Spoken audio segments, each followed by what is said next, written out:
Museum, a repository of crime, of death by violence.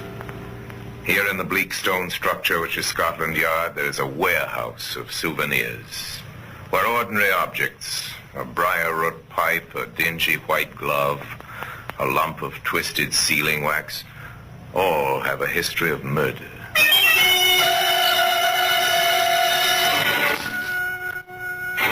This length of sash cord is quite commonplace. You might see something like this in any window frame. Harmless-looking bit of rope. It seems so. Frayed at one end, cut all cleanly at the other. Just the right length to hook around the man's neck and twist. Today, that bit of sash cord can be seen in the Black Museum.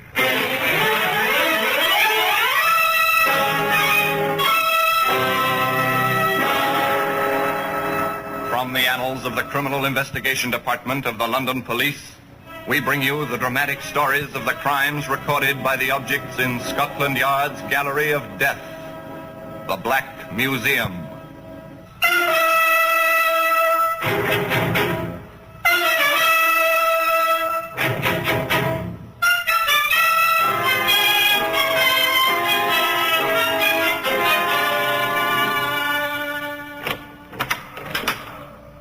Here we are in the Black Museum, Scotland Yard's Museum of Murder. Outside these walls of blackened brick and slate is London, where since daybreak the river has borne an endless burden of traffic. On fog-shrouded bridges and in narrow streets, tens of thousands of pedestrians have jostled one another, all very much alive. But here, within this room, the connoisseurs of crime may see recorded for posterity in cabinets, in wooden trays, in jars, carefully labeled and preserved, the evidence of vindictive death. This sash cord, short piece of rope, grimy, frayed at one end, not remarkable in itself, yet it came from the stage of a famous theater in the city of Brighton, where Octavia Kenmore, actress-manager, was concluding her annual engagement. The alley of that theater was like any other, a corridor of darkness between the street and the stage door. And one September evening, a man came running out of the shadows, startling the doorkeeper who sat dozing in his chair. Mr. Carter, what's the trouble, sir? You'll find out soon enough.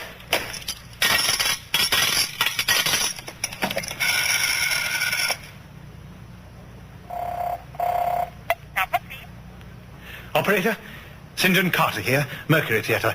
Send an ambulance quickly. There's been an accident. One of our stagehands, he's lying unconscious in the alley. Hurry, please. Yes.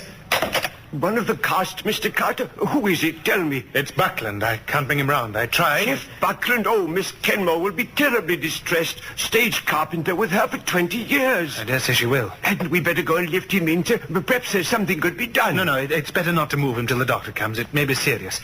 And we wouldn't want to injure him, you know. A man found dead or dying. A phone call. Then the waiting. Over the crumpled figure stood old Tom Snellen, doorkeeper, and St. John Carter, leading man, waiting. Waiting until an ambulance drew up and an intern came to kneel beside Jeff Buckland. Which one of you called us? I did. You said the man was unconscious. Well, look to me. I'm no physician. This man's dead. Shot through the heart. You'd have done much better to have called the police. The police arrived, and actors coming into the evening performance were questioned. The star of the play in the theater early, as was her custom, was left undisturbed. The constable at the door admitted a young plainclothesman. Inspector Mitchell? Yes, Jordan? One of the men found this, sir. Hidden under some rubbish in the alley. 32 caliber. Thank you. Oh, Mr. Ellis. Attention now focused on David Ellis, stage manager in Miss Kenmore's troupe. Ever seen this pistol, Mr. Ellis? Why, yes, it's the one we used in the play. I keep it in my desk. I've the usual license for it. What sort of ammunition do you have? Oh, blank cartridges, of course. 32 blanks. It's not loaded with blanks now. Bullets. And one chamber has been fired. I must warn you, Ellis. Anything you say henceforth will be written down and may be used as evidence. What? You mean you're arresting Dave? But you can't. He never hurt anyone. Who are you, young lady? Miss Kenmore's secretary. My wife, Inspector. Please, Lucy. This is... Oh, Inspector, you don't understand. Jeff was our friend. He's been, well, like a father to both of us. And while you stand here wasting time, the real murderer's getting farther away. That will do, Lucy. I take it there's been some trouble. Please, sir, state your business and then leave. I can't have my theatre disrupted 15 minutes before curtain time. Oh, Miss Kenmore. Now, Lucy, control yourself. Will someone be good enough to tell me what has happened? Certainly, Miss Kenmore. I had hoped it wouldn't be necessary to disturb you just at present. But one of your stagehands, Mr. Buckland, was found this evening outside... Octavia Kenmore, distinguished actress-manager, darling of the provinces. Equally adept at comedy or tragedy. Of course, I'm gravely shocked. Poor Mr. Buckland. A good and faithful servant, Inspector. Oh, but it is preposterous of you to suspect Mr. Ellis. My stage managers never kill people. In any case, I can't spare him. We ring up in 10 minutes exactly. I'm extremely sorry, Miss Kenmore, but Ellis is a material witness. He must come to the station house for further questioning. It was his pistol It was my pistol. I own all the props used in my The place. license is in his name. Legally, he is the owner. Then I demand that you release him in my personal recognizance. I'd like to do that, ma'am, but unfortunately your entire company is under surveillance and is only permitted to perform tonight. Ellis, you must come with me. Very well. Go with them, David. Lucy and I will be down to see you. And the inspector, as soon as we possibly can. Thank you, Miss Kenmore. The police left the theater, except for certain constables on duty at the door. And in her dressing room, Octavia Kenmore made ready. Lucy, my child. Ah, me. How weak a thing the heart of woman is. Come. Don't be downcast. Oh, how can I help it, Miss Kenmore? With David in prison... Nonsense. He's only detained for questioning. He isn't charged with any crime. I'm thinking of Geoffrey Buckland, an excellent good man, and the best stage carpenter there was in England. Was he married? His family's in Manchester. I'll have to telephone them immediately after the performance. What? You really mean you're going on? Certainly I am. And you will do David's job tonight. What? Me? Run the show? Why not? You've seen David do it often enough. And work is what you need. There's no time to think. Now, quickly now. Check the stage for the first scene and while I repair my makeup. Go, my child. The play went smoothly. The curtain rose and fell as the actors took their calls. Lucy Ellis, listening to the applause, realized suddenly she was quite calm and self-possessed. But her composure was nothing to that of Octavia Kenmore. She descended on the police station not many minutes later. Ah, Miss Kenmore and Mrs. Ellis. Come in, won't you? I am in, Inspector. Now, I expect a full explanation of what you have accomplished by imprisoning my employee these past 2 hours. Please sit down, ladies. There's plenty of time. Is there? I expect to leave Brighton tomorrow night, taking my stage manager with me. Is he all right, Inspector? He's not in chains or even in a dungeon, Mrs. Ellis. In fact, he's quite comfortable. Oh, thank heavens for that. If you will both be seated, madam. Since you insist.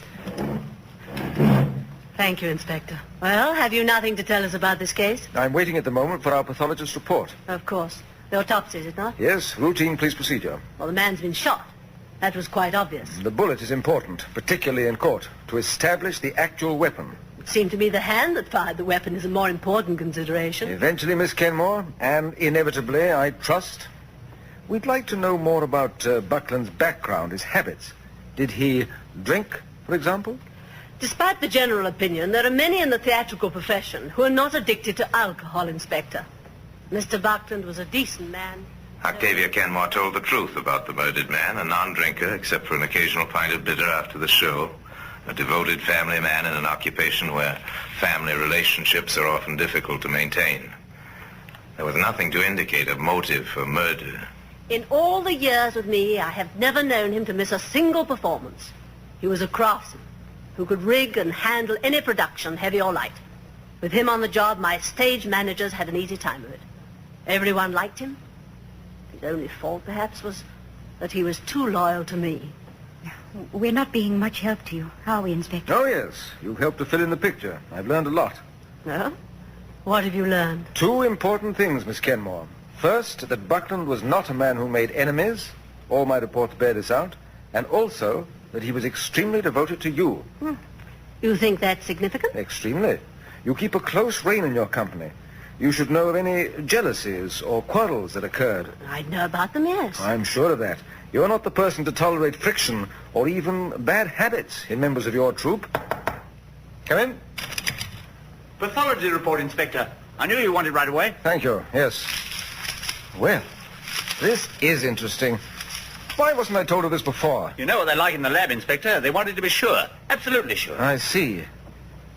Miss Kenmore, can you think of a reason why anyone should want to shoot a dead man? Well, hardly. A useless procedure. It seems so. So it happened. Apparently Buckland was dead of strangulation before he was shot. Today, the instrument of that murder, a piece of sash cord, can be found in the Black Museum. It was a good question. Inspector Mitchell repeated it. Can you think of a reason why anyone should want to shoot a dead man? An interesting problem, is it not? The medical report is very definite. Buckland was strangled with a thin piece of rope. Because he wore a scarf about his neck, the marks weren't noticed till they brought him to the lab. He was dead before the bullet ever was fired. Inspector Mitchell then went back to the scene of the crime, the alley beside the theater where the body of Geoffrey Buckland had been found. And with him, at her own insistence, went Octavia Kenmore. What are they looking for, Miss Kenmore? The thin piece of rope, of course. They'll never find it. If the murderer had an ounce of brains, he'll have taken it with him. Oh, it's strange. I don't suppose this alley ever had so much light turned onto it before. It was strange. Men searching every cranny, their flashlights pointing and probing, picking out grillwork balconies, iron ladders and fire escapes thick with rust. The men themselves silhouetted against the light. Oh, Miss Kenmore, Yes? we found this, caught up in that balustrade. I think it's the weapon. Our lab can tell us definitely, of course. I see. A piece of lash line. What's that? Lash line, did you say? Yes, it's the sort of rope we use backstage to lash the scenery together. Much the same as ordinary clothesline? Or sash cord, yes. Would you be able to identify it as belonging to your stage equipment? Oh, that's hard to say. Miss Kenmore, Inspector. Yes, Lucy? One of the stagehands reported to me tonight. They'd had trouble with one of the sets.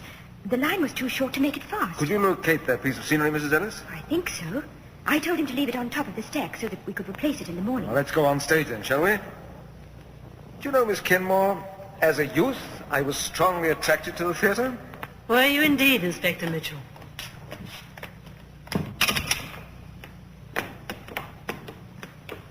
They moved through the stage door onto the platform. This is the flat, the one with the short lash line. You see how it works, Inspector. The rope is flipped round the iron cleats and tied off at the bottom, so the audience sees only an unbroken wall. I understand perfectly.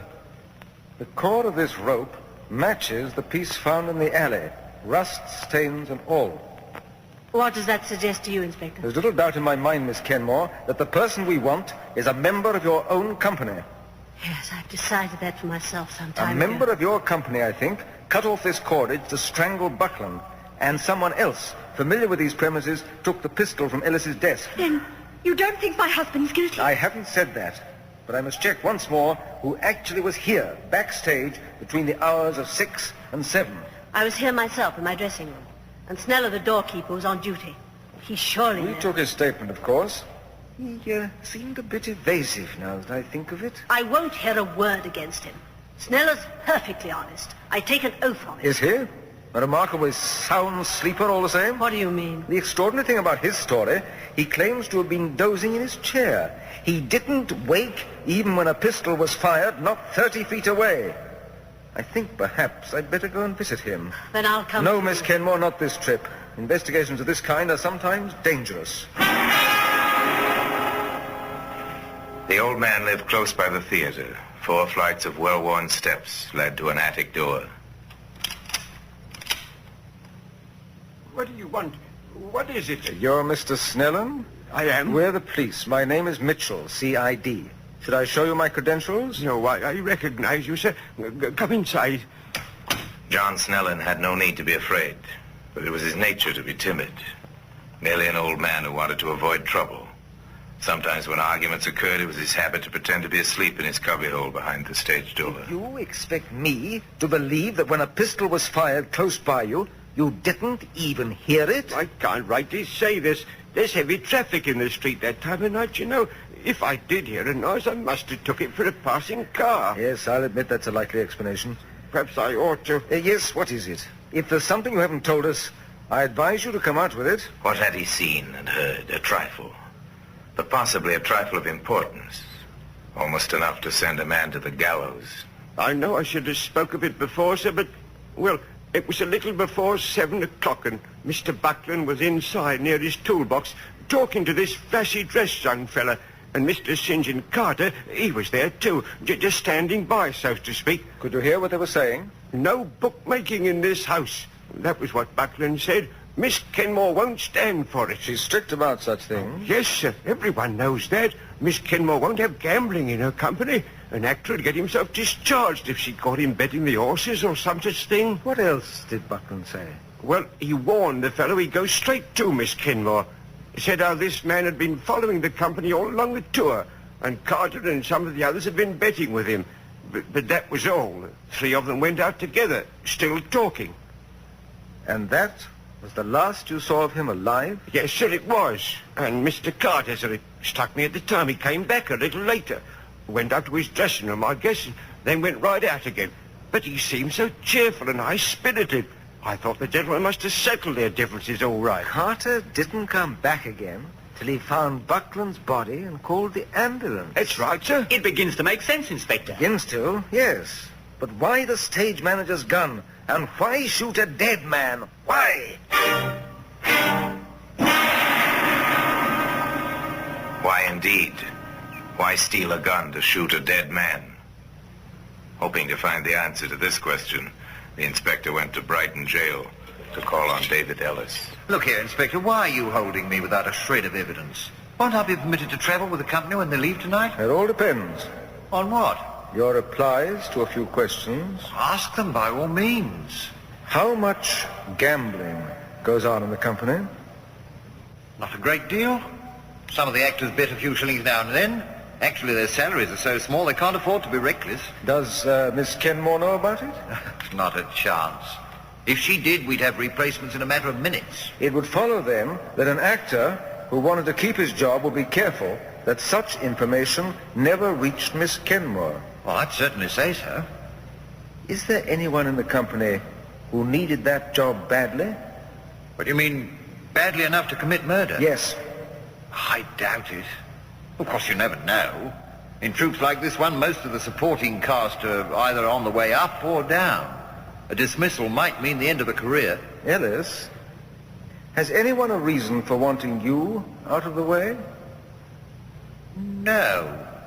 Why? Whatever for? That gun was stolen from your desk, loaded with live ammunition, and after the murder it was left where we'd be sure to find it and hold you responsible. Oh, I can't believe that anyone would do a thing like that. Unless... Unless? No, Inspector, there really isn't anyone. Indeed? Well, there is, though. No matter how clumsily he may have gone about it, I can't help feeling that our murderer has tried to pin his crime on you. For the moment, I'm going to let him think he's succeeded. How do you do that? By keeping you locked safely up here in jail. A short time later, Inspector Mitchell was admitted to Miss Kenmore's suite at the Shorefront Hotel. Any progress to report, Inspector? Not much, I'm afraid. Have you been to see David? I have. I left him in the best of health. Well, why are you holding him? David didn't kill anyone. You know that as well as I do. I'm afraid I don't know it. I've met many murderers in my time, Mrs. Ellis. Most of them look quite as innocent as your husband. Besides, I have a hunch he could be somewhat more cooperative. In what way? Tell me, is there anything you know of that your husband might be concealing? Or some, well, mistaken idea of gallantry? Something perhaps concerning you? Why, no, I hardly think so. I seem to remember a melodramatic little scene I accidentally walked in on. Oh, but that was nothing. Just because St. John Carter made some advances to me, and David resented it. Oh. That may be more important than you think, Mrs. Ellis. In fact, it may be the piece of information I... Inspector Mitchell thought that he knew the killer at last. But it takes evidence to bring a man to court. Then Miss Kenmore made a helpful suggestion. You said you were a devotee of the theatre, Inspector Mitchell. I am indeed, ma'am. Did you by any chance see me as Lady Teazle? I did. A most marvelous performance. Then you recall, of course, the third act. I have something of that A sort. crucial moment in a famous play, when standing behind a screen, the lady overheard a villain's treachery exposed. Such a dramatic device as might be used effectively off stage as well as on. At the theater before the matinee, the acting out began. Oh, St. John, may I see you a minute? Of course, Lucy, my dear. Not given up hope for Dave, I trust? No, not at all. That's the proper spirit. Still, I understand we're leaving Brighton without him. Please, I'd rather not discuss it. Perhaps in his absence you won't mind so much my paying you little attentions. Like the old days, eh? St. John, Miss Kenmore's waiting. She wants to see you at once. Really? The great Miss Kenmore? That sounds ominous. It is.